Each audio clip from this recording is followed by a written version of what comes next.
Welcome back to the Wolf of Queen Street podcast. Today on the show, Harry Sanders, also known as Fool's Marathon on Instagram. We'll talk about that later, right? Because this is a bit of a confusion. But pretty much someone in the last couple of years that you run for charity. Fundamentally is what you do. As we're recording this, we're about a week after you wanted to do a 100k kilometer run at Piha for the Back2School Project, yourself and Albie Robeck. Apologize if I got it right. I know you had a bit of a challenge there. I think you hit 65.91 Ks through that night. Again, we'll come back to that one. Cool. But fundamentally, someone that runs because you love it, does the exercise. You've also done seven marathons, 7 days, raising funds again. Someone that's been through sport but looks the way I look and looks my size. I'll go, why the fuck? Why would you? But I take my hats off to going out there, doing the exercise, doing the hard work, and fundamentally giving back to the community. And Harry, welcome to the show. Yeah, cheers for having me on. And I think you did me too much justice there. But thanks for having me on, and it's a pleasure. But look forward to talking about some of those things soon, probably. Yeah, talk me through. First, let's go to the whole, I know you've spoken about this a few times before because some people might be confused about it. Talk me through this whole Fool's Marathon thing, naming different from Harry Sanders, right? So you're Harry Sanders, but if I go and search for you, you come up as Fool's Marathon, right? Yes, sweet. So a few years ago, I did like my first charity event kind of thing, and it was a whole year long. And I named the Instagram off that, and it was like Harry's 2,300 kilometers for charity. That was like the Instagram handle, and whenever people would ask me, what's your Instagram? It would be like, hold on a second, I'll just get my phone out because I don't even know. So I changed it to something that was more like, it was just 2 words, right? And Philip's my middle name, and it was my cousin's middle name who was like my best mate, and he passed away. And then it's our granddad's name is Philip. So I used Phil's, and then marathon is just something like not even to do with running. I just thought it as a word that's like, it's something hard and it's long and there's barriers in the way, such as life, right? So just pair them together and that's that. Pulled it up from that. Yeah. There's always a story. That's awesome, man. So talk me through how did you sort of stumble or get into the running side and not just initially the running and into the next steps of wanting to do it for the community or making a difference? So running, I don't really like running now. Like, I don't think anyone likes running. It's like the mental. Sorry, you did do 66 Ks last week, right? Yeah, I did. And I'm going to go do 100 at the end of the year, but and not just on the road, in the dark, in PR, in winter, in winter, on the beach. Idiot. Yeah, but no, I don't like running, right? So anyway, my running journey started 2014. I did a half marathon and hated it. Said I was never going to do it again. And I did it with my cousin who I've talked about already. He passed away. And we were just taking the piss. We were on Snapchat, like joking the whole time. And maybe even on Tinder, I don't know. But, we were just like being idiots. And I was like 17 or something, 16 maybe. But so that was my first thing. Vowed I'd never do one again. And then he passed away in 2015 and I wanted to do stuff for him. So fast track to COVID happened and everyone was a runner all of a sudden on the streets. You guys were probably out there too, but no, not that stupid. So I thought of an idea, and my boxing coach at the time, Albie Robeck, who you mentioned, he's done like 60 hours straight on a boxing bag. And he did that a couple of years ago, right? I remember at Boxing Alley. Boxing Alley in town. Parnell. He's also done heaps of dumb things, good things, but dumb things. So he was my inspiration, and he's like my mentor for this sort of stuff. And we came up with an idea. I was turning 23, and I thought I'd run 100 kilometers for every year I'd been alive or whatever. So it's 2,300 kilometers over the space of a year, which was 44.23 kilometers a week or something. So that was my first big running thing, and I did that for Mental Health Foundation, epilepsy, which my cousin passed from, and Alzheimer's, which my nana passed from close to the time of my cousin. So all the running was inspired through like 2 family deaths, I guess. And then I used them as like fuel, I guess, eventually. I went through some dark times, but use them as fuel to then go forward and start. That was my running journey starting, I guess. Awesome. So you use them as a fuel, but you just said at the moment you had a bit of dark times as well. Was that sort of your safe space to go out or to clear your mind when you were out running and doing these crazy distances? It was more of just like a using like some sort of way to outlet it, like you just said. That was like your safe space, I guess.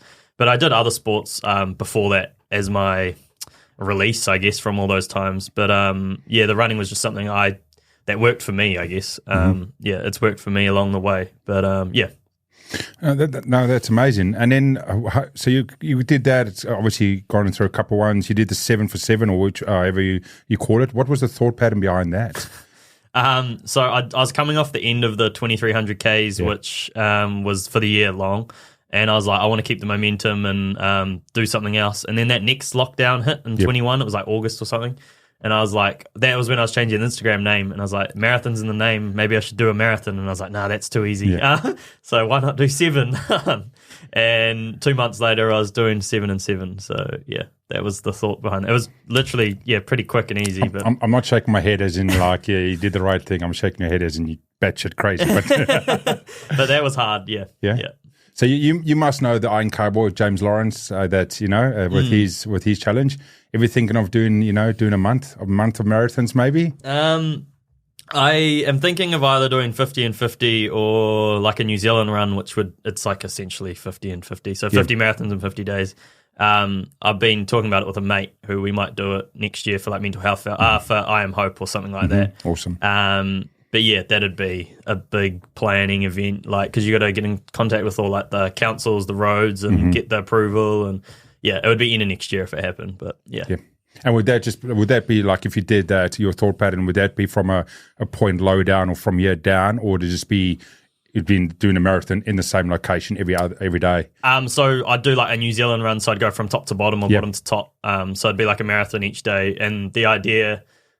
I haven't I'm not definitely doing it yet, so I hope no one thinks I'm going to after this, but I'm keen to. We'd like run through different cities, obviously, because you'd be going from top to bottom or bottom to top, and then go through and talk to schools about like why we're doing it and get the kids motivated. Be quite a cool motivator for children. Like if I was 10 and some random teacher was running through my school who'd run for 30 marathons already, I'd be like, holy crap. But yeah, that'd be quite cool for the kids. A total Forrest Gump sort of scene, right? Yeah. Forrest Gump. Have like long hair and a beard by then. Man, come on. But yeah, that'd be cool. Yeah, just keep running, everyone join in, Yeah, have like the whole city behind you.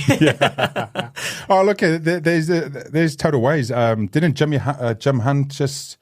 Did he not walk did he walk all of New Zealand just recently? Who was that, sorry? It's Jimmy Hunt, just recently, I think a couple of months ago. And there's a few other people that, they've done all the craziness. And I was talking to someone that also looking at it. I was like, oh, how cool it'd be is like, why are you running out on the road? Guy, hopefully you got a mobile camera, mate. We're gonna go next to Harry while he's running and do like a recording, like, hey, how's it going, Harry? And you're like, I'm tired, bro. And you see the camera shaking there, and it makes some cool content. It'll make some cool content, right? Yeah. And it'll be that true, like that Bear Grylls question that always asks. It's not like, hey, Bear Grylls is struggling. It's the cameraman that's struggling, right? Yeah. Everyone always goes in and goes, geez, Bear Grylls is a hard man. No, he's not. The dude carrying the camera next to him is harder than him, right? My mate was trying to convince me, just thinking fresh off the bat from the weekends event. Yeah. We're on the way out to Piha, like an hour drive, which is fine. But he's like, my job's going to be way harder than yours. I've got to like crew everyone, organise everyone. I'm like, yeah, kind of. Like, you had to be convinced. And then I was like, no, you idiot. No, it's not. But yeah, no, it makes it a hard job too. But yeah. Oh, that's so cool and everything else. I mean, the charity that you did for last week, talk me through the last week's event. I know I didn't go as successful as you want, but it's still amazing and everything else what you did. Talk me through the event, the charity, what they stand for, and everything else. So the event I attempted to do on the weekend, which I'm going to do again. It's been like 5 days. I'm like, no, I'm going to do it again. Anyway, it was 100 Ks on Piha Beach, which is black sand, and I started at 8 at night on Saturday and ran through to about 9 o'clock, and then I don't know what. Something didn't work. I just, shut down, I guess. But why through the night? I wanted to do it. This was me again thinking too much for the people. I should have just been selfish. I wanted to finish when people would like be there, so more like accommodated for people to come along at the end, which would be like lunch. But it just stuffed my sleep pattern, and I had no energy by the end of it. But anyway, so I was trying to run 100 Ks on Piha, which was just laps. For Back2School Project, and they're a West Auckland-based charity, and they help underprivileged kids out west. Awesome. They do that by giving them like backpacks with stationery or maybe uniforms, just things they need to get into the school year. And with the flooding and stuff that happened at the start of the year, the like families out west is the high in need, I guess, at the moment. Especially where you mentioned you're from at the moment, like Waimalco. I met with the principal not long ago, and he was just saying the demand is so high there. Yeah, and there's obviously other schools like the Birdwood and Swanson area. Yeah, but totally. so West Auckland got hit pretty hard. So it was cool doing it for them, and I'm from out west. So yeah, that's what that charity is. And I did the 7 and 7 for them as well, which was quite cool. And we raised about 20 grand then, I think, which was cool. We got about 8, I think, for this one, but might have helped if I finished. But anyway, end of the year. But yeah. No, that's amazing. Well done, man. I mean, it's funny. I was talking to a friend on the weekend. He was talking about doing a crazy, didn't help that it was after a couple of beers, and he was convincing my wife they want to go cycle in New Zealand. Both of them haven't been on a bicycle in 20 years. And no one is, so they both agreed under, let's just say under a few drinks. But I said to him, it's one of those weird things, like we all want to do it, go and help and that, but it's sort of like it's weird. It's like that 10 grand mark is like the hard mark to get through, right? You've done a few events to raise funds. It's always like, we always want to hit 10 grand. And it's sometimes like I've done over the last couple of years, done a few events. I did one with Hendo last year. From Hendo's Hot Topics. We did a 538 minute game of football and a 538 minute podcast. I saw that out in Norwest. Yeah. So we ran that one and stuff. And it was, again, it's like just trying to get out there. And for some reason, like, we raised a decent amount, but we couldn't break through that 10 grand, event. It's sort of like, I've seen a lot of ones. It's always just sits right there. I don't know why. It's quite weird. Yeah. I guess at the moment with the way everything is too, people are struggling a little bit. Yep. So giving money to charity sort of thing is like the last of their worries. I guess they've got to worry about themselves as well. But the way I look at like the charity things, I think it's $80 to accommodate one kid with the essentials they need. So if I raised $80, I'll still help one kid. Yeah, it's amazing, and put a smile on their face. So same as you guys with your football, like you've still helped someone. So yeah. I mean, it's hard when you're doing it yourself. You want I want the most, but I don't know. It's something to think about at the end of the day. But yeah. Yeah, no, it's cool to see, and it's amazing, and there's definitely a community behind you. I mean, obviously doing the right thing. I know all of last week we had the opportunity, if we wanted to meet up on Friday before you did it, and I said, no, dude, you focus on your run for Saturday. That there was so much noise, positive noise and news, everything around yourself and Albie and about the event, and it was amazing to see that. And, some positivity out there, what you're trying to do, and everything else. And I can see on socials, all the everyone outreaching, going, dude, it's epic. And from a community, thanks, right? Because fundamentally, you're going out there to raise funds to help our future generation have the opportunities, what they need, or fundamentally give them the basics to, strive and go forward as well. Yeah, thank you for that. It is rough, putting your body on the line like over and over and over. It's like, is this really worth it? But I mean, it's good. Yeah, it's good. You're helping people, so that's the main thing. But So I've had a friend of mine on my show quite a few times, a guy called Gareth Edwards. Okay. He's got multiple different names depending which business he's running under. But when I met him originally, just good few years ago, he did a 24-hour tie flip for the John Coohan Foundation. Okay. They went and flipped one of those big, tractor ties, him and a gentleman, I can't remember the name, out at AUT Millennium. They went and flipped a tie nonstop for 24 hours. Yeah. And one of the interesting things was from that is I actually did an interview. I did an interview for him before the event, and then I did an interview with him about a month later afterwards. Yeah. After he recovered and everything else, and we did a sort of a real deep dive. And one of the interesting things he said from doing this big event. Now you've obviously done quite a few. Your 7x7 might be the most intense one because it was 7 days straight after each other, compared to your annual one that was all over it. Yeah, I agree. And he said one of the craziest things was building up to it, getting up the idea, everyone's there and everyone was there. But as soon as you get closer to the event and the event happening, so sort of within the 1 week of one side of the event and 1 week the other side, and he said one of the weirdest things was he realized who actually was there for him and who was there to support him and who actually cared about him and what he was trying to do. Because he said one of the hardest things for him was he did this whole event and he realized that a lot of people he thought they would support him just didn't show up or weren't there, or they weren't that they didn't show up, they just weren't by his side, like good quality friends. And it actually hurt him. You said it was like, dude, I was people that I lost respect for because I was doing something that was outside the mold and trying to make a difference. They were like, nah, I'm not interested. So I'd love to know, with your thought of doing some of these big things, has there been moments of going, hey, I actually thought someone might have helped or might have been there or been part of my tribe a bit more than they were?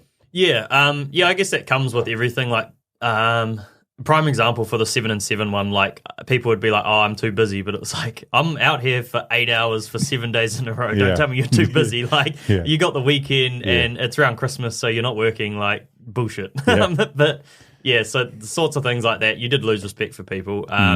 But I mean, I don't dwell on it. It's just like, okay, I won't help you out when you want help with something. Like I'm not really one to just be like, oh, I hate you. But yeah. It's not more about hater. He was just said it was one of those eye-opening ones, sort of he went through the roller coaster of emotions going through an event, right? Yeah. Like you will know you'll go from, starting the event to that very dark, but like, why am I doing this? Judging yourself, questioning yourself. And it's to that sort of points where you're like, okay, you can then see the world almost in a different way, right? Yeah. And that's when he said there was no hate. It was just like there was a realization of a different opinion. Just before who's really there, right? Who's really there. Yeah. No, I totally agree. And that's evident with these things. Like you also get surprised by people who rock up and you're like, I don't even really know. Like the prime example for the 100K one on the weekend, there was a dude that messaged me on Instagram, came out to, we had like a group meet the week before, came out to that, never met him. And then he sorted the Piha Surf Club for us to use, like sorted all that, never met him. And he did like more than anyone. And it's like, that dude, I'll be there supporting, rooting him on, whatever he wants now. So yeah, he's a legend. But you meet different people along the way, and some people hop off your bus along the way too, I guess, and that's just like life. But yeah. Yeah, we had an interesting one last year with the 538 mental health one that we did with Hendo. So myself and Hendo was running the podcast inside. We had a live streaming going on all day, and then we had a game of football going for 538 minutes, and people from the community could jump in and out. And a guy and his son rocked up at. No, my memory's going to play up. We started, so it was 9 hours. I think we started like 7 a.m. So he rocked up as it started. So cool. We thought he was just a local dad with his son coming down. When we blew the hooter for the end of that 9 hours later, he was still there. And his son was going around and stuff. He was still running. He literally took as minimal time off the field as he could. Yeah. No one knew who he was. He wasn't part of the club. He was just a guy that came down there, and like we all looked and went like, holy shit, there was a dude that had been running on this field for 9 hours straight for today. And just, we're like, why? And he's like, I just felt, for what we're trying to do, I just felt I should be doing my part. Yeah. And it was like, holy crap. Yeah. Like, you get those moments, like you said, someone just comes up out of nowhere and you're just like, I feel bad for how little I do. Yeah, it makes you feel like crap, eh? Like organising is harder than doing the actual mahi, but yeah, pretty much. And have you kept in contact with that dude? So I think the club's been in contact with him, but for him, it wasn't that he wanted to be. That. Yeah, it was just he came down. That was his. That's what resonated with him for that moment. And we did some film and some photos afterwards, and and ambassador stuff. But it was one of those weird feelings like. We did all of this, and then just someone feels that moment, and it's sort of cool in a way. Like we try to build awareness to suicide and across New Zealand and stuff, and build this whole motion. And one person, like you said, if you impacted one person, so for him, he came down. He'll remember the day that he was on a football field for 9 hours, and, right? Yeah, he'll never forget that. Yeah. Like you haven't forgotten him. No, so like he left a probably big impact than like the event almost on you, because you're like, this madman's like Forrest Gump out there running around for 9 hours. Probably clocked up more Ks than me on the weekend. So pretty much, and it's so it's an interesting one. Yeah. Yeah, definitely. So what's next for you? You obviously you've got the 100 in summer or spring and everything else, but what's the sort of the vision on your path overall? Is it just continuously running for charity? Is there something bigger? I don't know. Everything, like, I guess comes from where I started. Like, I just want to grow, I guess, as a person, and I think I'm doing that. Like, if I look back to 2015 when all those losses happened and everything else to now, it's like it's a big change. But I do want to do like the more running things. So the 100 would be great, and then the New Zealand run would be like the big thing, I guess. Yeah. But yeah, like, and it would be to raise money. But I think I want to put less pressure on like the give a little, like donate, because people get sick of it. Like not sick of it, but you feel bad for like the people who don't actually have it, but they're still going to donate to you. Yeah. Like my uncles and aunties, like they're not all just ballers. Like they can't just throw out donations all the time. So yeah, maybe just doing it in like collaboration of or in support of whatever charity. But yeah, the 100K is definitely doing that at the end of the year. I talked to my coach yesterday. And then I'll do a couple of events leading up. I'm doing a half Ironman as well at the end of the year. And then the 160 Taupo Cycle Challenge is like a warm-up for the Ironman. Yeah. Yeah, I'm just like, yeah. You can come along if you want. Fuck no. I mean, we were at Adam Somerville, who did his first Ironman a few months ago, and he was really inspiring. And I'm just sitting there going, dude, the most inspiring thing I've seen in a long time. And it was like, I'm still not doing it. I'm still. You're the man, but I'm not doing it. Yeah, I ain't getting on a bicycle. Ain't happening.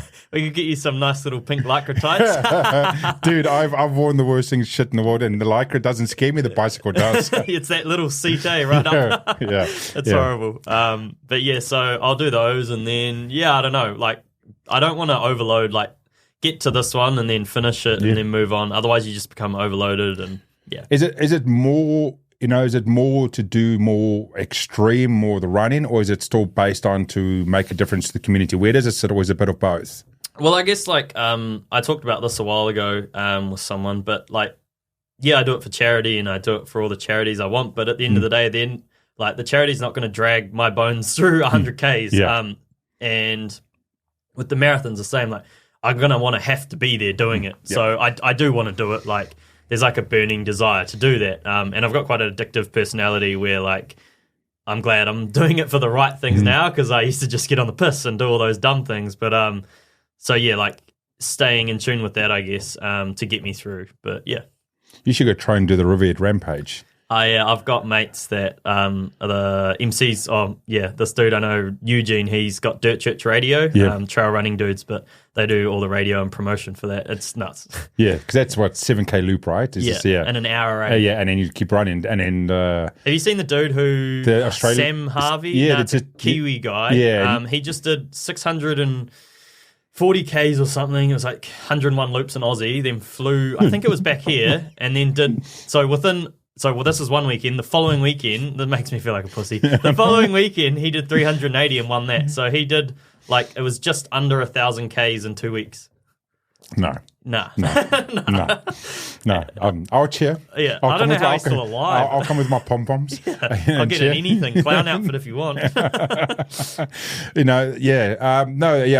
saw him. It was all over at the moment, like just the crazy distance. I mean, there's obviously, you got all the other guys out there. Ned Brockman was huge last year. And then, all the guys that they're training and running. But I was trying to find out from yourself, is it fundamentally just driven by giving back to the community, or driven by wanting to still, keep yourself healthy and make a difference, because you get like that David Goggins vibe, right? Of he's doing it because he loves it, but indirectly he's actually still helping everyone else, right? Yeah. He does call everyone a pussy though, but Yeah, he's a certain person's like, I'm all right if someone calls me a pussy and like harden up, but he's not for everyone. Like if you're starting anything, I would not go listen to Goggins unless you like getting like shouted at. I feel like you'd be all right listening to him as well, but like some people just wouldn't, especially at the moment. If you ever want to, if you can handle it, if you ever want to listen to something hilarious, you should find the video clip of where Joe Rogan reads out the birthday message that Goggins sent to Joe Rogan. Yeah, it is the most hilarious thing ever, because Rogan speaks about it like in the Goggins voice. Yeah, and it's something like, "Oh, you were born, 50 years to you today, and the world was never different, and you are fucking destroying. And I can't imagine you were a lazy guy on the couch, and you out and kicking ass." And it's just like this most intense. Imagine like a military man in your face shouting, and it's like a happy birthday wish from like Goggins to Joe Rogan. Everything else is like flowers and rainbows, and then there's him just beating you down. So he's a bit of intense, but it's the interesting thing. That's why I was asking about, like with your running, is how does it link into you, and what's important to you? Do you want me to answer that? Yeah, go for it. Sweet. So I think it, like I mentioned before, so I'll go through like what actually made me. So I had an ACL and meniscus tear in 2015. This is my last year of high school. Did you go to high school in New Zealand? Or? No, South Africa. Oh, okay, cool. Yeah. Did you think you were like the man in your last year going to solve the world, or was that just me? Yeah, pretty much. I was an all boys top. I was top end playing rugby and playing rep level. So I was like cool Springbok ambitions and all the rest of it. So rugby would have been a big part of your life every weekend. And, pretty much. Yeah, so that was me with football as well. Like I was in first 11, yada yada yada. I thought I was the man. Like you have that ego when you're 18 or 17, though. And then I tore my ACL and meniscus, so that removed like the most positive thing probably in my life. And then for 6 months I was injured, obviously. And then my cousin, who I've mentioned, he's my best mate. He was my best mate. He passed away at 21 from a seizure. And then a month before that, my nana passed away, who lived with us. So that was like a big loss. So 3 things in a year just set me completely off. And that's where I guess like all that drive that I'm talking about has come from. So yeah, anything like when times get hard, I think like I'm lucky to be alive. Like even on Piha Beach at 3 a.m. with thunder in my friggin' face. I don't know if I thought about it then, but I was like, I'm still lucky to be here, right? My heart's still beating, and I'm like lucky to be. It was actually quite like a therapeutic moment. I had like 2 of my best mates running with me, and we're like, this is like actually stunning. Like you're on a West Coast beach with your best mates. It's pretty cool. Except it's 3 a.m. pissing down with rain and lightning. But how cold was it? It was cold. Like one at Albie who was doing it with me had to stop. Just the cold got to him. He got the chills in his lungs. Yeah, couldn't get it out. I like wore balaclava, merino top pants, and then like pants over the top and jacket over and a hoodie as well. So like you had to have everything on, or it just got you. It was cold.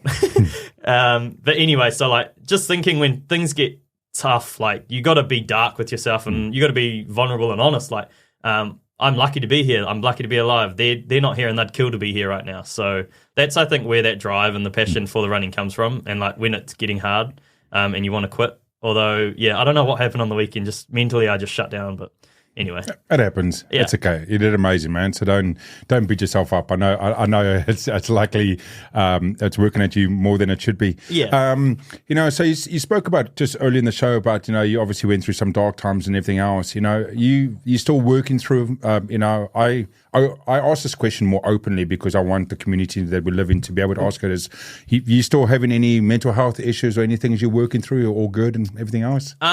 Yeah, all good as like everyone is, right? Everyone's got some mental issues here and there. Like we're all not perfect. Yeah. But yeah, I'm on a lot better track than I used to be. Like I went to therapy and counselling and whatnot, but it wasn't really for me. And then tried antidepressants, that wasn't really for me. And then I just turned to booze, and obviously that's not good for anyone. Yeah. So yeah, I think if I just stay in routine, it helps me a lot. That's like my main thing when I know I'm winning, like in my head. Yeah, it's when you've got a routine going and things like that. But yeah. Oh, that's awesome. Thanks, Harry. Yourself? For that. I have my ups and downs. Yep. I've got my side effects with my brain tumor and surgery that I had a few years ago. So a lot of people publicly won't see my downs. Yeah. But yeah, so I mean, to say it's like bipolar is not accurate, but I'll have days I'll be up, and then there'll be days I can't get out of bed but people won't see, like I can't get out of bed for 2 or 3 days. Yeah. There'll be moments when I'm really hot-headed. Yeah. And I'm out of control. So not out of control, but just like no one can be around me, not even my family or my kids or anything. And luckily it's taken time, and my wife knows that now, so she'll just be like, cool, I'll see you later. Yeah. Taking the kids out. Yeah. So there's those sort of stuff, and it's taken a good few years since my surgery to actually learn and understand. And I still fight against it every other day or so, and that's my challenge, and that's my my burden to carry. Yeah. But I wouldn't have it any other way, because the burden I carry from the surgery was what was needed to humble my arrogant ass. Yeah. From before that to when I thought I could take on the world by myself and make all the money and be successful, but be alone. You know what to say, you want to chase the top of the mountain, you stand there by yourself. Yeah. And then by going through all of this, realizing I don't care about the top anymore. I just want to be around people and try and help them and trying to help a community, and wherever I land is where I land. Yeah. So I have my good days and bad days, and but hopefully by being able to talk about it and ask people questions about it, they can, get better as well. Yeah, yeah. And I like what you mentioned. You went through obviously hell pretty much with your thing, but it's like broaden your approach, right? It's like a double-sided sword. Yeah. I've spoken a few times about it before. I've gone onto the door. My darkest moment, I had the 2 doors, right? A door out of here, and then a door to keep fighting to stay alive. Yeah. And because of my upbringing in South Africa, you got to fight for everything to get ahead. That's what pulled me through, right? So, but it's so hard, and it's so hard to say to people. Like, everyone has that realization when they hit bottom, right? When you've hit bottom and you've made a turn, you go, oh my goodness, I can see the world differently. I see the world in a better eye. We don't have to wait till that moment. No. And it's like, I say to people, you don't want a doctor to tell you that you might not be alive tomorrow. Yeah. This is what I heard. You don't need that shit. And it to shouldn't realize, take that for you to turn. Like when you're going down the mountain. Yeah. It's people like, they almost what's it called, the survivor. They want to be rescued. They want to say that moment of, I want to hit the bottom so I can be rescued, and then I can be built back up. The phoenix rising from the ashes. And it's like, no, you don't. No one's there either to save you half the time. Yeah, that's the problem. Right? You don't want to go down there because you know how fucking horrible it is. Yeah. And what you go through when you get down to that stage. You just got to understand that you can make that change today or tomorrow and everything else, and board it slowly. Because you haven't hit bottom doesn't mean you have to make it as drastic straight away, but you can make those changes. Yeah, definitely. Because you can see people in the community, they're like, they almost want to hit the wall. Yeah. Because then they can be forced to bounce back. It's like, no, you don't. Yeah. Just like, don't go there. And a lot of people hit that and they don't come back. Like it's a closed door from there for a lot of people. It's the strong ones that rise up, but it's not somewhere you want to be. But yeah. Yeah, so it's an interesting place, and we obviously over the last a year or so, in New Zealand specifically, we struggle with the highest one of the highest rates of suicide per capita in the world. We're coming off the back of COVID. We spoke about it before. People don't have a lot of money. There's just so much pressure on the world we see in our community at the moment. It's just so hard, and it's like, how do we help, right? Because most people are actually white knuckling at the moment. They're like that old school pirates, like hold fast, right? Yeah. 2023 into 2024, the cost of living, everything else is just like this hold fast moment. And it's like, how do we try and help more when everyone else is just struggling as well? Yeah. And I think it's like also, this isn't to sound like a negative lens on it, but sometimes you need to just grab life and just do things. Like, people aren't going to save you, and people aren't going to just throw you ropes. And yes, things are getting harder, but you got to get hard with it too. At sometimes you can't just let it push you down, or you'll end up in that pit which you just talked about. But you have to really stand up for it and what you want. But yeah. No, that's awesome, Harry, and thanks so much, man, and sharing that. Is there anything else as we're coming up to the end of today's show? Anything you want to leave our audience with? Any cool little pointers or insights? Just ending on it. Just if you want to go get something, go get it. Don't let anyone drag you down or tell you can't. Or it's very everyone says this, but you really have to go get what you want, because people are always going to kick you down and say no, and it's not going to happen. And I remember a staff that I work with said the 7 and 7's never going to happen, and was laughing in my face. And on the first day back, I felt like Wolf of Wall Street when he's walking in like King Kong. But just don't let people tell you can't do anything. But yeah. It's amazing. And, if you're listening or watching at the moment and taking what Harry says, and you go, oh, but look here, I've got a day job, I can't go to my dream, or I've got this and this. One of the biggest things is going through realization, and Harry, you understand it, is you can't make that change today and be finished tomorrow. It's 3 months or 6 months or 9 months. It takes time to go through those changes. And that's where a lot of people also realize that it is 100% fully supported, saying take it on and go for it, but also be respectful of the time you need to get there and work through and get into those targets that you can get your dream opportunity, your dream goal, or to make a difference or get yourself out of a hole. Just give yourself that time and work through it slowly. Yeah. Yeah, because quick fixes don't happen overnight. It is, like you said, even a year maybe, but it'll pay off. Yeah, that's awesome. Thanks, Harry. And to everyone else, as always, as I said, thanks for coming over to the Wolf of Queen Street podcast. Hope there's something that resonated with today from the show, what Harry had to say. And as always, I say at the end is I don't care about saying share and follow and like all the rest. What I care about is if there's something important you can take away for yourself, or if there's a friend out there that needs the message, that needs to hear what we have to say there. Just as I say, play something silly and go, hey, there was this really funny show you should watch.